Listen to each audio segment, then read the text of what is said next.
What is going on, you guys? This is Trevor, and welcome back to my channel, T-Fuj Sports. And as you guys may tell, based on the jerseys that I have, in my background I got Stephen Curry, and then I'm wearing my Kawhi Leonard Los Angeles Clippers jersey.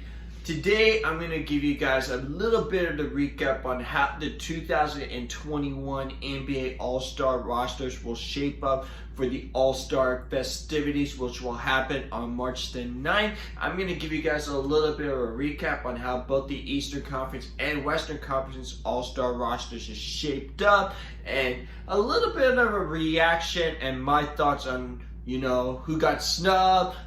This guy deserved to be named as an all-star. So sit back, relax, and enjoy my thoughts and my reaction on how the 2021 NBA All-Star roster had shaped up today. So let's get it started. So in the Eastern Conference, you got Kevin Durant of the Brooklyn Nets, who will be appearing in his 11th All-Star game, and he will also be served as the team captain since he got the most votes among the Eastern Conference players.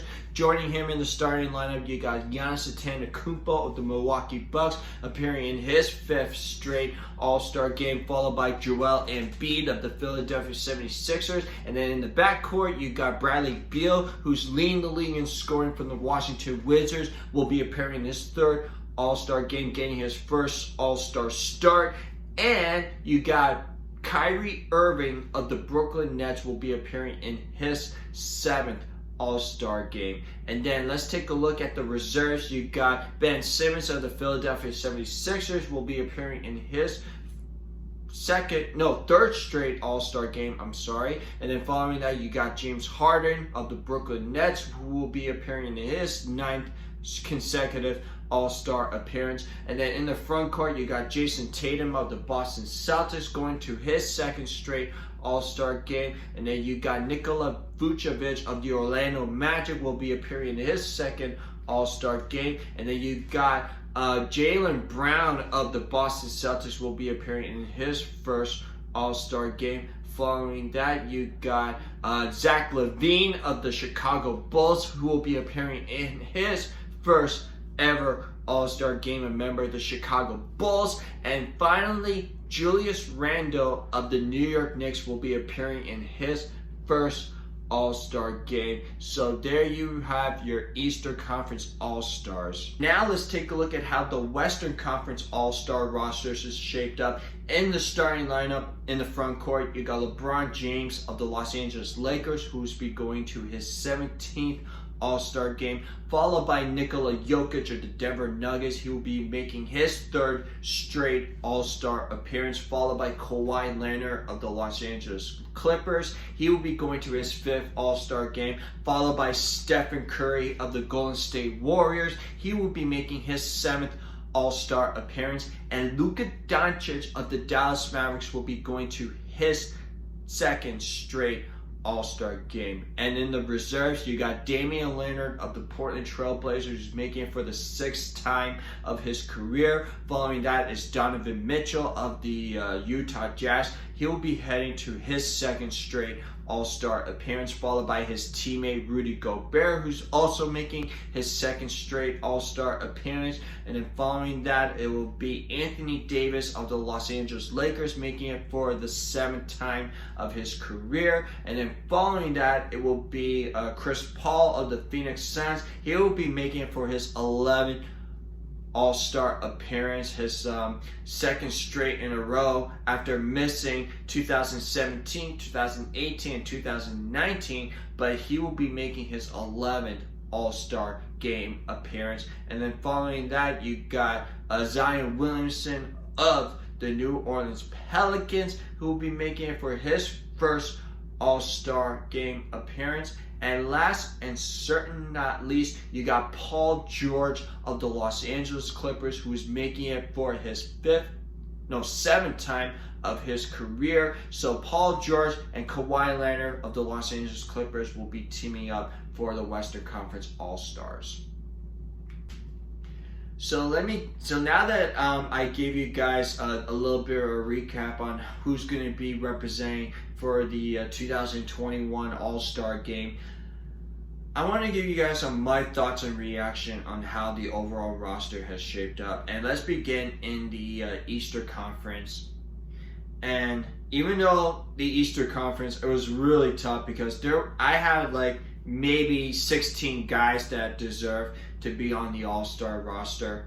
But in the East, the one name that kind of stood me out the most is the fact that Domantas Sabonis of the Indiana Pacers did not make it, and that kind of shocked me a little bit because, you know, the Indiana Pacers, they have been a very solid team all season long, even though they're not considered one of the top teams in the NBA like the Utah Jazz, like the Los Angeles Clippers, and the Philadelphia 76ers and the Brooklyn Nets and so on and so forth. But Domantas Sabonis has played extremely well. He's averaging 21 points a game, also grabbing 13 rebounds a game, and also averaging 5 assists.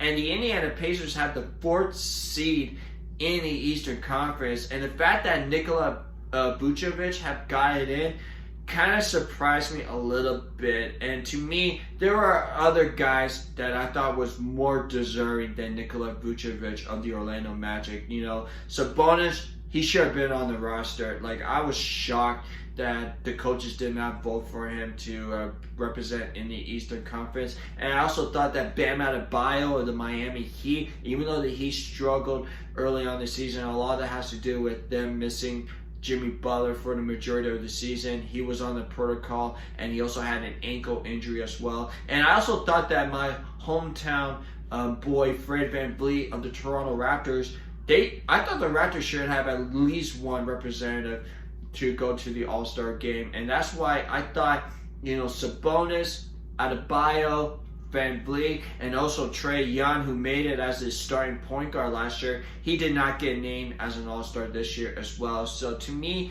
I thought in the East, there was 4 guys that I would have considered to be named into the Eastern Conference All-Star, more deserving than Nikola Vucevic. But Vucevic is having a good year. I mean, he's averaging close to like 23 points a game. He's also averaging 11 rebounds a game. And even though the Magic have gone to a 5-game winning streak currently, but to me, I thought if out of all those guys that got snubbed, I thought Domantas Sabonis should have been on the roster, period. Like, the Pacers, they've been a solid team in the East. They have the 4th seed. Domantas Sabonis has gotten better. He's averaging career highs in points, rebounds, and assists. So, to me, I think Sabonis should have made it on the All-Star game roster. And I was a little bit disappointed that he did not get the recognition by the coaches. So, coaches, shame on you for not selecting Sabonis. But hopefully, you know, if players like Jason Tatum, who wants to get some rest,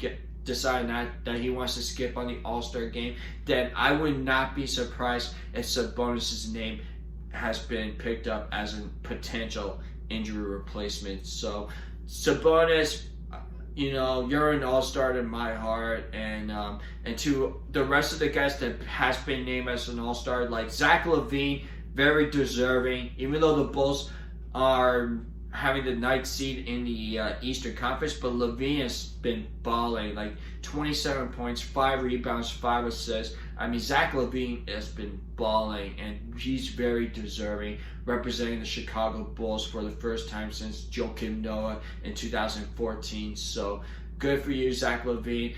I also thought that Jaylen Brown, he should have been as a starter over Kyrie Irving, but, you know, I got no problem with the rest of the guys. Like, Ben Simmons was going to get named for sure. Jason Tatum, even though he was on the protocol, he should be recognized as an All-Star. Same goes with James Harden of the Brooklyn Nets, even though he did quit on the Houston Rockets, but he has been balling since he got traded to the Brooklyn Nets. And the Nets, I wouldn't be surprised if they come out as the favorites to win the Eastern Conference overall. So, and then other guys that had been named, you know, Julius Randle.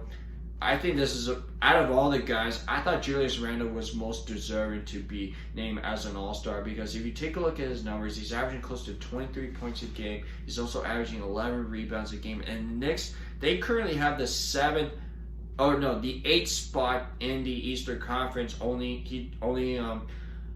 I think Toronto and Charlotte, they have the 6th and 7th seed currently in the Eastern Conference. But Julius Randle, I mean, this guy has been lights out since he played for the New York Knicks. So well deserved, Julius Randle. So the East, with I got no problems with the guys that have been selected. I just kind of wish that Sabonis was been named as an All-Star. For the Western Conference, I got no problem on the Western Conference reserve. Even though I do think that Devin Booker should have been on the roster, mainly because he's the leading scorer for the Phoenix Suns. But I got no problem with Chris Paul making it on the All-Star team, because Chris Paul has been such a huge difference maker for the Phoenix Suns.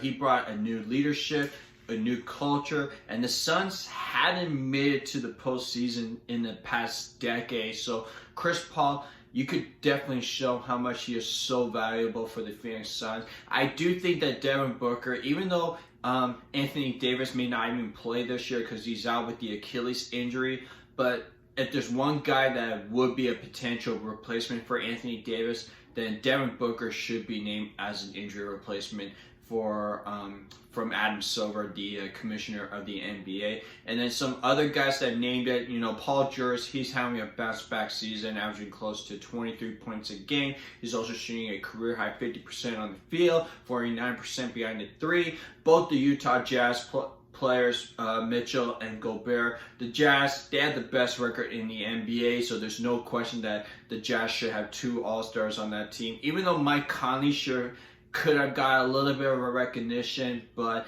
I don't think his stats match up to the other reserves on how their numbers are shaped up. And let's give kudos to Damian Leonard. I mean, Damian Leonard, in my opinion, he should have been named as a starter. And, Luka Doncic himself admitted that Leonard should have started over him. But you look at Damian Leonard, I mean, he's averaging close to 30 points a game, 7 assists. Portland has the 5th seed in the Western Conference. His game has been doing the talking, and he doesn't care where he ranks or if he gets selected as a starter or reserve. He just continues to ball. And Damian Leonard, I would not be surprised if he's a top 3 choice among the MVP conversation. So Damian Leonard, congratulations on making it to the All-Star team. And Zion Williamson, I mean, this guy has been a beast. I mean, he's been a monster in the low post, making some highlight reel plays. Even though 7 rebounds is a little bit disappointing, but the Pelicans overall, they have been a really solid rebounding team. And Zion Williamson, 23 points a game. He's just continued to get better and better as he will continue to be that future face of the franchise for the New Orleans Pelicans. And even though Brandon Ingram had a good case, but I just don't see 2 Pelicans being named as an All-Star. So if I had to choose one, Zion Williamson really deserving to be named as an All-Star. So if I had to pick a couple of snubs, I thought DeMar DeRozan of the San Antonio Spurs would have had a case. I thought De'Aaron Fox of the Sacramento Kings could also have some consideration as well. But overall, I got no problems with the Western Conference. I think the West, they got everybody right. And I do believe that Devin Booker will be named as an injury replacement for Anthony Davis. So West, no problem. I think this is a pretty solid list overall. That's going to be it for me, guys. If you guys have any thoughts on the All-Star roster, if you guys have any thoughts on who got snubbed and who should have been named as one of the reserves, you could write the comments down below. And don't forget to subscribe to my channel, T-Fuj Sports. And you can also follow me on Instagram and Twitter at T-Fuj Sports. And keep a lookout. I'm going to be doing some more videos about the Toronto Raptors and other news that has been surrounding the NBA. And since I've also been doing a lot more Blue Jays talk, I'm also going to be doing a little season preview and spring training preview for the upcoming 2021 Toronto Blue Jays. So keep tuned in. I'll see you guys later.